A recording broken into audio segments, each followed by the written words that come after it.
بسم الله الرحمن الرحیم. عرض سلام و ادب و احترام خدمت شما. تسلیت این ایام به ویژه بابت از دست دادن تعدادی از هموطنانم که واقعا موجب سوگواری ماست و هم اتفاق واقعا ناگواریه. یاد همون حوادث و اتفاقات 1401 میفته وقتی آدم در مقابل دشمن خارجی میجنگه، همونطور که جنگ 12 روزه بود، همش همدلی، همش همکاری، همراهیه. اما وقتی برادر جلو برادر قرار میگیره خب خیلی بده. من کلیپی قبل از این شروع این اتفاقات ضبط کردم، شاید ندیده باشید، نمیخوام اونو تکرار کنم، اما یه مقدمه کوتاه نیم دقیقه‌ای داره که عرض کردم یه سقف و کف این خواسته داره. اونم و مرحله اینجوری بود که تو جنگ 12 روزه اول حمله کنه اسرائیل و بعد مردم بهشون بپیوندن که این اتفاق نیفتاد. اگرم دقت بکنید اهدافی رو اسرائیل میزد، هدف قرار میداد که دقیقاً بابت همین مرحله دوم بود. مثلا چی؟ مثلا پاسگاه پلیس رو کسی تو جنگ پاسگاه پلیس رو نمیزنه، خب برای اینکه بعداً پلیس نتونه بیاد جمع کنه. خب این گروه‌هایی هم آماده شدن برای مرحله دوم که بیان بپیوندن، که چون تو مرحله اول این اتفاق نیفتاد رژیم اسلامی هوشمندی به خرج داد و این گروه‌ها رو نسوزوند، نگهشون داشت تا آب نمک برای یه روز دیگه. خب این روز کی بود؟ این روزی که اینا میدونستن، اینا کاملا مشخص بود که ما از نظر اقتصادی کی با کمبود ارز مواجه میشیم و مجبور میشیم به علت نداشتن ارز. دقت کنید، این فکر نکنه برخی دوستان میگن خب چرا این تصمیمو گرفتن، دیگه ارزی نمونده بود، به تنش ارزی خوردیم و بخشی از پولمون اون طرف مونده بود برنگشت، که من دیدم قوه قضاییه خیلی جدی وارد شده که این کسی که ارز برنگردن باشون برخورد قضایی کنه و فلان، که حالا توییتای بنده هست که همون موقع توییت زدم گفتم آقا اینا رو ممنوع خروج کنید، اصلا نذارید برن، خب چون این روزا رو میدیدم. این کمبود ارز که مواجه شدن مجبور شدن دیگه آزاد کنن. خب این تنش اقتصادی و واقعا هم خیلی فشار اقتصادی بهشون اومد و مردم ناراحت بودن، اعتراض داشتن. اون گروه ها اومدن در واقع تو این شرایط سوء استفاده کردن و فضا رو در واقع به اون سمتی که خودشون دوست داشتن بکشونن، ببرن که این بار برعکس بشه. یعنی اون دفعه اول حمله کنن، مردم بپیوندن، این بار اول شورش‌های اجتماعی داخلی شکل بگیره و بعدش خدمت شما عرض بکنم حمله نظامی صورت بگیره. خب این پس عرض کردم این سقف و کف داره. این سقفش اینه که بله بتونن جنگ داخلی درست بکنن. اعتراف رسمی شبکه اسرائیل مثلا که ما 20 دقیقه بعد از سوریه زیر ساختاشو شروع کردیم زدن و همین کار رو بعد امریکا و اسرائیل، خصوصا امریکا رو اسم میبره، شبکه اسرائیلی داره میگه که بلا فاصله بعدش باید همین کار در مورد ایران اتفاق بیفته، تمام زیر ساختا بخوره.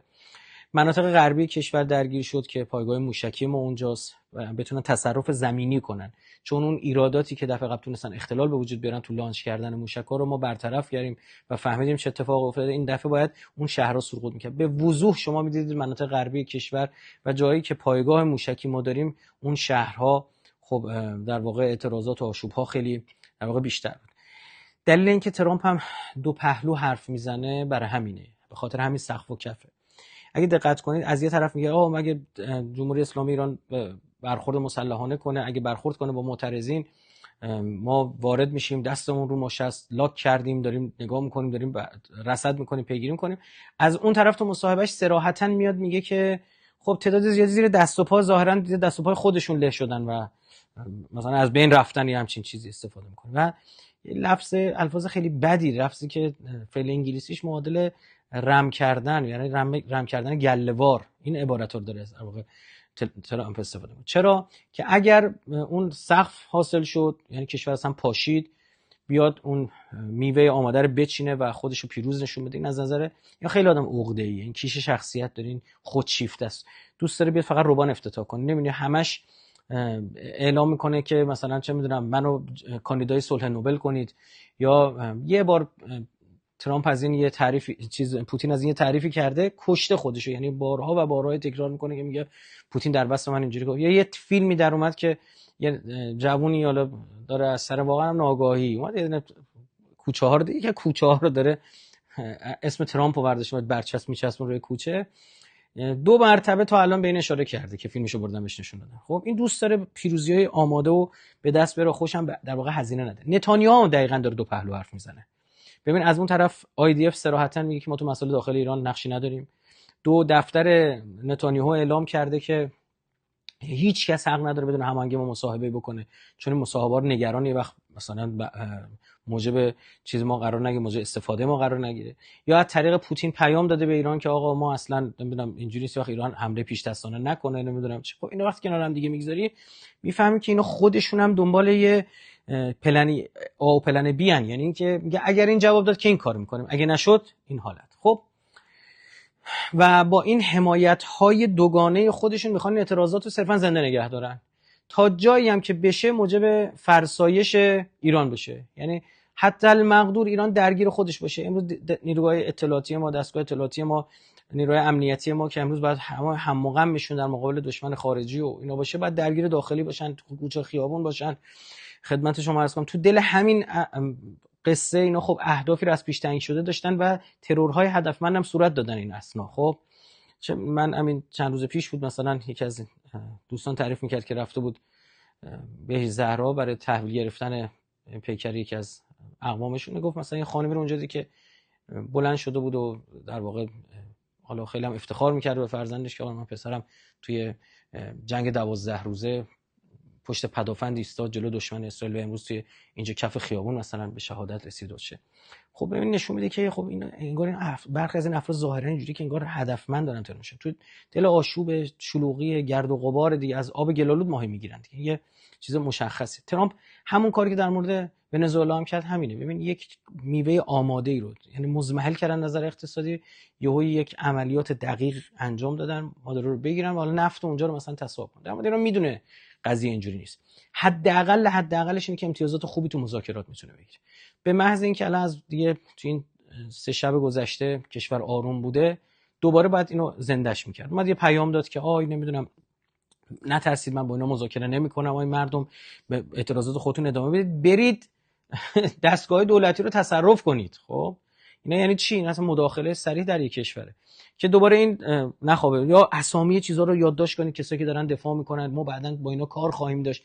یه ترسی هم در واقع به وجود بیاره در مدافعین که اصلش اینه که چی؟ که این تضاد باقی بمونه، این دو گروه بشن، گروهی که در واقع داره دفاع میکنه و گروهی که میخواد براندازی انجام بده. خب در حالی که ما میدونیم ما بله یه دیمیون سوء استفاده میکنن، بعضی مردم واقعا ناراحتن، میگن آقا چند بار آزمون و خطا درست کنید، اینا همه سر جای خودش ها، ما اینا رو تفکیک میکنیم میدونیم، اما متوجه همه به وضوح دارن میبینن که یک جریان داره سوء استفاده میکنه. ما ایرانی اینجوری نیستیم که بزنیم زنده آدم بسوزونیم. این همه چه میدونم جنایات داعشوار که بعضی اینا واقعا همین گروه تروریستی که وارد شدن و هدفمند و هوشمندانه میدونن دارن چیکار میکنن، تو دل شلوغی میاد ماهی خودشو در واقع میوه خودشو شکار میکنه و ماهی خودش از آب میگیره، از این آب گلالود. خب این آتش زنده بمونه، کشور فرسوده بشه.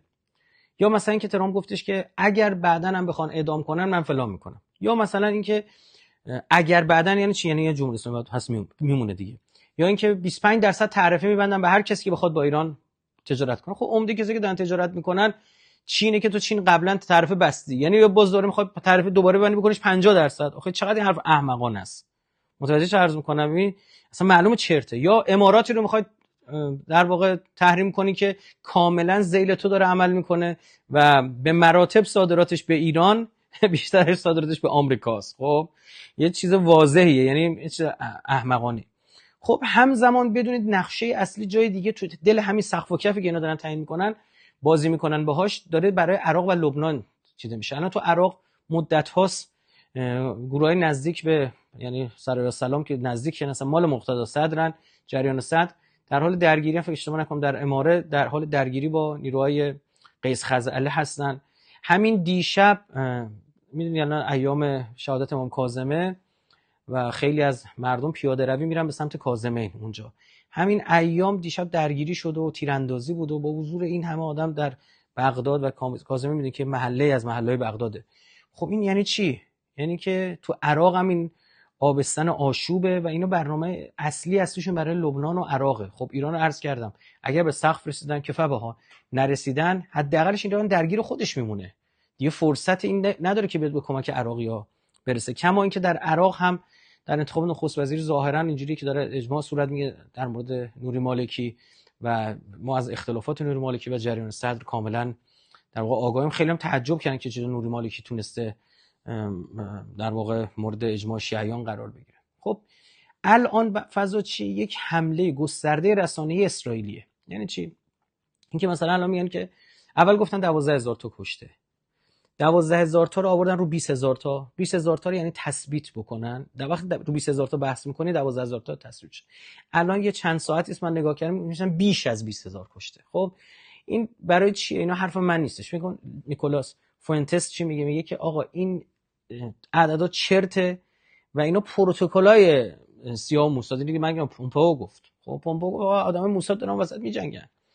آقای ساکس میگه اینا تحلیلگرای برجسته امریکاییان. خب میگه که آقا این اصلا پروتکل‌های CIA و موساد برای براندازی کف خیابون ایران داره انجام میشه. حالا اینو برای اینکه بتونه جریان چپ در اسرائیل رو همراه خودشون نگه دارن، خب در آمریکا رو ببخشید صهیونیستا، اونه که دم از دموکراسی میزنن، آزادی و حقوق بشر و اینا، بعد چیکار کنن؟ باید رو آمار کشته ها اینا دست بزنن.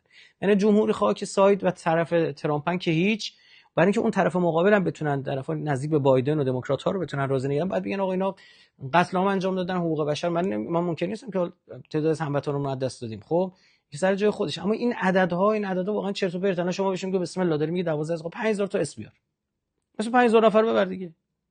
20000 تا کی؟ 12 تا نصف اونم 6000 تا نه 1000 تا هم تخفیف، مثلا 5000 تا رو اسم ببر. خب این همچین اتفاقی نیست.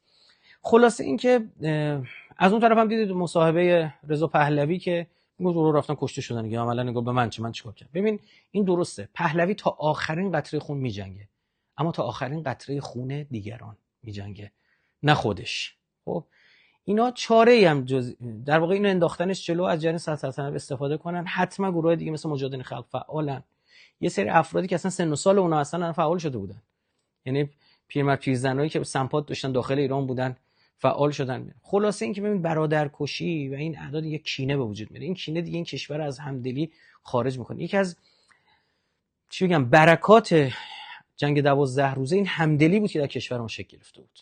خب اینو دارن از بین میبرن. که از فردا به دو گروه بشن، اینا قاتل بودن، اینا جلاد بودن، اینا از اونها کشتن، اونا از اونها کشتن. خب شما الان وقتی میری بهش زهرا میبینی آقا گروه‌های مختلف، خانواده‌های مختلف، تیپ‌های مختلف نشستن، هم دنبال بار سر پیکر فرزندشون، اعضای خانوادهشون دارن اشک میریزن، گریه میکنن. خب ما همه اینا ناراحت میکنه، همینا هموطنای ما بودن، برادرای ما بودن. دشمن میاد سوء استفاده میکنه. وقتی صراحتاً ببین حرف من نیستش عزیزان من توییتش هم زدم، تحلیلگر شبکه 14 اسرائیل رسما اومد گفتش که ما اسلحه پخش کردیم برای افزایش درگیری. گروه‌های خارجی اسلحه پخش، بعد آخرش هم کری خونی بکنه، قدرت نمایی کنه که خب خودتون حدس بزنید، مثلا خودتون تصمیم فکر کنید آزادید که چی تصمیم بگیرید که این اسلحه کی داده. خب پومپئو صراحتاً داره میگه موساد داره میجنگه، کف خیابونه. تو دل این ماجرا شما دیدید شعار عبری هم دادن، جملات عبری هم استفاده کردن که کری خونی هم بکنن. پس این گروه ها همونه که قرار بود جنگ 12 روزه استفاده بشن برای مرحله دوم جنگ، نشدن. این دفعه برعکس شد. باید هوشیار بود. من فکر میکنم اینا مثلا به خاطر اینکه اون بدنه اصلیشون ستون فقراتشون ضربه خورد، اینا احتمال داره که مثلا نیروهاشون رو فراخوان کنن، تجمع بزنن یه جایی مثلا شهرستان بخوان همه تو تهران. خب تا جایی که ممکنه من معترض‌تر از همه شما این حرفا امروز باید تلویزیون پخش بشه. ببین اینا منو تو تلویزیون هم راه نمیدن. ببین منو تو تلویزیون راه نمیدن. من چی میخوام؟ من مردم رو روشن کنم. بله من منتقد تصمیمات اقتصادی ام، منتقد آقای فرزین بودم، نه الان زمانی که فرزین تو دولت رئیسی بود من منتقدش بودم. به والله توییت ها مثلا دوستانی بتونن توییت های منم بذارن که ببینید خودتون خب که آقا چرا این تصمیمات رو دارید میگیرید. بدیهی بود وقتی شما ارز پاشی بکنی اینجا ارزو تموم میکنی و وقتی هم تموم بشه چه اتفاقی میفته مشخصه، بیانه جهش میکنید که ارز نداری بابت وارد، ارز نداری بابت زیر ساخت‌ها، همین اتفاق میفته. همیشه این کارو میکنن اینا. خب دشمن رصد میکنه، تصمیماتشو تنظیم میکنه، میگه بسم الله این 2 ماه 3 ماه دیگه، میگه آقا چرا 2 ماه پیش این کارو نکردن؟ چون همین تصمیم گرفته نشده. بذارید اینا بالاخره دیر یا زود ارزششون تموم میشه. که میدونید اینا من ماجرا اقتصادی رو جدا بحث براتون بکنم. اینا همزمان کردن. ببین ترامپ 2 میلیون بشکه ریخت تو بازار چین. 3 تا شرکت روسی رو تحریم کردن که اونها مجبور شدن نفتشون رو به جای اروپا بیارن ببرن بدن به روسیه. یعنی دست زیاد شد. نزدیک 70-80 میلیون بشکه نفت همینجوری روی کشتی‌ها مونده بود. ارزی هم بر این قصه این تراستی ها و نمیدونم این دلالای نفتی هم تریدرها موزلی شد که این پول برگرده. من تو مشهد حتما سخنرانی دیدید اونجا کامل توضیح دادم. خب و یک تنشی به وجود اومد. این ارز ترجیحی هم که برای برنج و چه این چیزا بودن نمیداد، نه در واقع دیگه حذف شد. یه جهش حذف شد که دیگه نداشتن. این خیلی مهمه، چون من 100 بار بعد بگم دیگه تموم شد. مثل زمان آقای رئیسی که گفت چرا 4200 رو گذاشتن کنار، خود وزیر رفاه و کار به من زنگ زد. ایشون گفت آقا برو آقای فلانی که همین الان خیلی سر صدا میکنه، گفت برش بگو بابا به خودت که ارز نده، بیا بکن همینجا پشت تلفن، بیا بکن یک کف دستشو بابا داره به من نشون بده، آقا بیا یه مو بیا بکن. نیست، چیزی که نمونده رو حذف کردیم، اصلا وجود نداشته. خب ما همین روزا رو میدیدیم برادران. حالا بحث اقتصادی بعد جدا عرض کنم. هماهنگ شده بود، یعنی ببینید فروش نفت دست بردن، توی بازگشت ارز دست بردن، همزمانی که شما میدونن دیگه ارز برای پخش کردن دیگه ندارید، خب این حجم رو وارد کردن. خب جنگ ترکیبی یعنی همین. و حالا آیا آمریکا حمله میکنه یا نمیکنه؟ آمریکا دقیقاً همون ترامپ دو پهلوه. ترامپ دنبال ضعیف کشیه، ترامپ تو جنگ جدی وارد نمیشه. این با شعار ضد جنگ اومده بیرون، گفته من اوکراین تموم میکنم، نیروام میارم بیرون. فوش داده به اوباما و امثالهم که رفتی تو سوریه و عراق جون ما آمریکایی‌ها ما رو به کشتن دادی و پول خرج کردی، 7 تریلیون دلار 8 تریلیون دلار عددی که میگفت یادتون رفته. همش داره میگیم نه من با تروریست برخورد کردم اومدم بیرون. او دنبال جنگ جدی. اون آقا ترامپ تونسته ها، ببین ونزوئلا رو زده، غزه رو زده، لبنان رو زده، سوریه رو زده، نمیدونم رفته سراغ ونزوئلا، سراغ ایران. این چرا اصلا یمن نمیبینید؟ رفت وارد جنگ یمن شد، 2 تا هواپیماش خورد، سری اومد گفت نه تموم شده. بعد اینجا هم سری چون عرض کردن عقده‌ایه، دنبال اینه که بگی که مثلا من پیروزم. نه، یمنی‌ها قول دادن دیگه کشتی ما رو نزنن، زورت نرسیده. یا زمانی که ما آرکیوشو زدیم، هواپیما گلوبال هاوکو زدیم اگه خاطرتون باشه، اومد تشکر کرد ممنون که هواپیما بغلیشو نزدن ایرانی‌ها. همین الان که دو پهلو حرف میزنه که میگه زیر دست و پا گله‌وار حرکت کردن مردن، اینجوری داره استفاده میکنه، یا میگه بعدش برای هر کسی با جمهوری اسلامی بخواد همکاری اقتصادی داشته باشه من تعرفش هم الکیه چرته. یعنی چی؟ یعنی دو پهلو داره کارو پیش میبره. اگر این شد بگه من پیروزی اینجا به دست آوردم، اگر این شد بگه پیروزی اینجا به دست آوردم. یه آدم بیماره. آیا ترامپ حمله میکنه یا نه؟ دقیقاً به ما نگاه میکنه. اگر ببینه پیروزی به دست آورد، اگه ببینه داخل کشور ریخ به هم، بله حمله میکنه. چون نکنه؟ خب اصلا طرحشون از اول همین بوده. اگه ببینه نه حمله نمیکنه، من میگه که خب اینا مسئله داخلیشونه، باید قول بده. همین الان صحبت کرد که بعدن بقیه اونا که دستگیر کردن رو اعدام نکنن. خب ببینید این چرا برای بعد داره حرف میزنه، هم قبل هم بعد داره حرف میزنه. برای چی؟ به خاطر اینکه میخواد هر دو تا گزینه دستش نگه داره. این قمارباز که میگن این همین دیگه واقعا. خب یعنی به روحیه ایشون بیشتر مد نظره که آقا این فکر کنه داره خدمت شما عرض میکنم پوکر بازی میکنه، قرار لاف بزنه، در حالی که ما این نشون میدیم بهش که این لاف یا نه. هر اونا نتیجه گرفتن که ایران خیلی جدی شده. میگم اسرائیل پیام داد که آقا جنگ یه وقت ایران ما حمله پیش دستانه نکنه، ما قصد حمله نداریم. از طریق پوتین پیغام داده. این یعنی چی؟ یعنی فقط و فقط من و شما مهمیم مردم. خب و توکلمون هم به خداست. تا جایی که میشه واقعا هموطنان رو به اون همدلی فرا بخونیم. خب اتفاق واقعا ناگوار افتاد، در این تردیدی نکنید. خب من واقعا به شدت آزردم، به شدت غمگینم، اما چه میشه کرد؟ خب الان تا جلو ضرر بیشتر رو باید گرفت. حتما اگه کسی خطا کرده حتما باید برخورد بشه، اصلا این تردیدی وجود نداره. و مسئولین ما فراموش نکنن دوباره آب از آسیاب افتاد بره تا 2 سال 3 سال دیگه ببینن چی شد. نه، نشون بدن. اون زمانی که بنده میگفتم آقا این نظام نیاز به حجامت داره، با مفسدین باید برخورد بشه، برای همین روزا بود. این روزا رو میدیدم. اون زمانی که میگفتم یک جریان از دل خود این مملکت باید مقابله و فساد کنه، جلو آقازاده بازیاتون وایسته. برای چی میگفتم؟ چیکار کردن؟ با خود ما چه برخوردایی انجام شد؟